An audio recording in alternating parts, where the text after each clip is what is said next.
Бројот на преставки кои лани стигнале во канцеларијата на омбудсманот е скоро преполовен во однос на претходните години, но не заради подобрувањето на третманот на слободите и правата на граѓаните, туку заради тоа што пандемијата влијаела тие да се воздржуваат од пријавување и да седат дома. Во 2020 година Народниот правобранител добил 2448 преставки, а со опфатените од 2019 бројката изнесува вкупно 2931.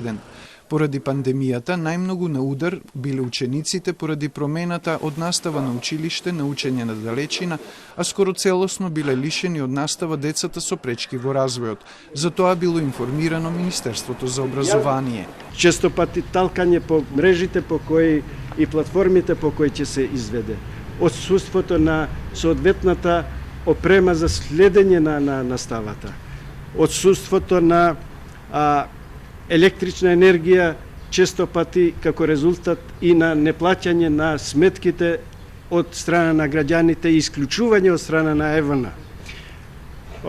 Недоволниот квалитет на интернет по домовите.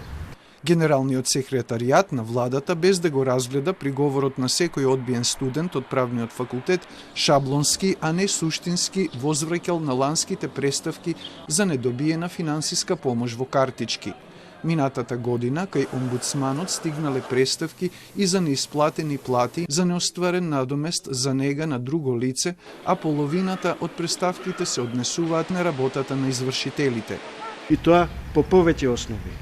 Во однос на блокирање на сметките, во однос на редоследот на извршување на решенијата за симнување на паричните средства, во однос на продирање во загарантираните лични финанси на граѓаните загрозени.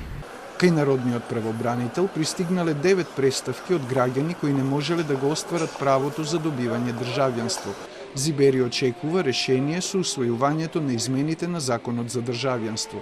Тој изрази забелешки и на условите во затворите во однос на храната и обезбедувањето здравствена заштита за лишените од слобода. Ги повика надлежните од управните судови да си ја вршат работата, како и вработените во малиот групен дом во Тетово, од каде бегале штитениците.